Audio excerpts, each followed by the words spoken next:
Għal-Munxarin Fawdex din is-sena hija speċjali mhux biss iċċelebraw il-100 sena mill-konsagrazzjoni tal-parroċċa dedikata lin-nawfraġġju ta' San Pawl, iżda wkoll is-60 sena mit-twaqqif ta' relazzjonijiet diplomatiċi bejn Malta u s-Santa Sede bdew jitfakru minn hawn illum.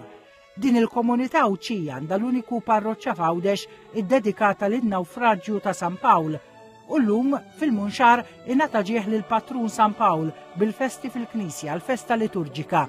Il-festa titolari tiġi ċelebrata din is-sena nhar il-25 ta' Mejju li ġej. Il-pontifikal solenni fil-parroċċa tal-Munxar it-tnejn filgħodu tmexxa min-Nunzju Apostoliku għal Malta, il-Monsinjur Savio Tajfaj, assistit mill-Isqof Fawdex il-Monsinjur Anton Tewma. In-Nunzju Apostoliku ma' TVM News għalli l-funzjoni tiegħu għandha żewġ għanijiet. L-ewwel li jkomplu jissaħħu ir-rabtiet bejn is-Santa Sede u l-Knisja f'Malta, rabtiet għal Monsinjur Tajfaj li komplew jissaħħu ma' żmien. Funzjoni oħra hija t-tisħiħ tar-rabtiet diplomatiċi mal-Istat Malti. We are in good terms, and of course, more also the pastoral care of His Holiness, expressed, and also his solicitude to the people here.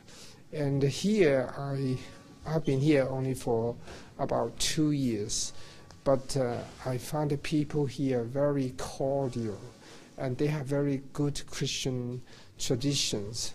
Their faith is very firm, and I really learned a lot from them. Monsinjur Tajfaj għalli jkun biex jeraq li f'din il-ġurnata tal-10 ta' frar jiftħu ċelebrazzjonijiet ta' 60 sena ta' relazzjonijiet diplomatiċi bejn is-Santa Sede u Malta. Fawdex barra fil-Munxar fejn it-titular tal-parroċċa jfakkar il-ġrajja tal-10 ta' frar, żewġ lokalitajiet oħra għandhom rabta ma' San Pawl.